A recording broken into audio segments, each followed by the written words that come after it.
We're back. We're going to continue this really timely conversation with one of the most thoughtful men I know on the whole threat posed to us by the Chinese Communist Party and its ambitions to not only dominate the world, but to get rid of the United States as a key impediment to realizing that larger ambition. Bradley, we were talking yesterday with Gordon Chang a bit about some shared concerns that we have about the degree to which the Chinese are now taking steps that seem, well, especially in light of their rhetoric towards Taiwan, towards the region, towards us for that matter, to be, well, putting China on a war footing. And I'm thinking here particularly of their efforts to uh, both corner the market on very important um, components of modern economic life. I'm thinking of things like rare earth minerals and energy, uranium, fertilizers, and even food, which, as Gordon has pointed out, is now being weaponized by the Chinese, and maybe even more so going forward if there's real famine in the world, as seems now in prospect. But I'd be interested in your thoughts on this. Do you see this as of a piece with kind of getting China on a war footing for the kind of kinetic war that they seem now to have in mind? Frank, I think that certainly is the case. And under Xi Jinping, for years, China he has been moving China towards a a footing because he's determined to confront the United States in a kinetic a manner, as well as, of course, as China has been doing in the ideological and the diplomatic and the economic realms Political. from since they came to power in 1949. So we should not be surprised by this, but it is alarming, particularly because we're slow on the uptake, and that is deterrence. Our deterrence of China is dependent on two fundamental categories. Military capabilities are absolutely necessary for deterrence, conventional or nuclear deterrence. Our military capabilities are not what they should be in the Indo Pacific. Mhm. And we need to increase our conventional presence as well as, of course, our strategic presence, our nuclear presence at the tactical level, at a theater level, and at the strategic level. But deterrence is also dependent upon political variables, right? Political Mhm. considerations are absolutely essential for deterring China.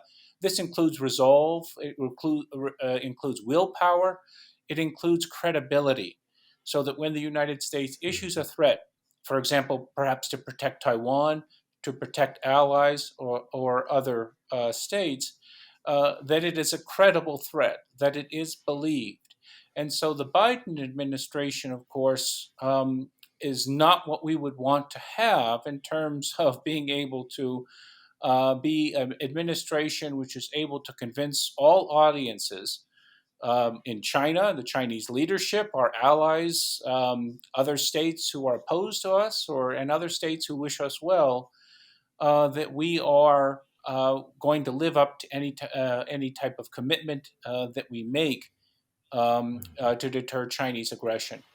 Yeah. So it's I absolutely. want to just say that your contribution to an excellent webinar that our Committee on the Present Danger of China conducted, I think it was almost 2 weeks ago now, Brad Thayer, on this question of how not to deter China was really incredibly important. And you can take a look at that video with Brad Thayer and Steve Mosher and Captain Jim Fennell at presentdangerchina.org. And I strongly urge you to do so.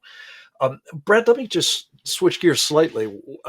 In connection with this war footing that the Chinese seem to be about, um, we've been hearing increasing concerns about their Belt and Road Initiative, as it's been called. I was interested, Gordon was somewhat dismissive of it, arguing that it's proven to be a terrible financial burden to the Chinese Communist Party, even though I think, frankly, most of that money's come from us rather than from their coffers. But it's underwriting a lot of uneconomic infrastructure development, and it's saddling them with debt, and it's otherwise not working out as the sort of influence operation at a minimum that the Chinese clearly had in mind. What's your take on this Belt and Road Initiative, as it's been called? Uh, and then we'll talk a little bit about this alternative that the West has come up with.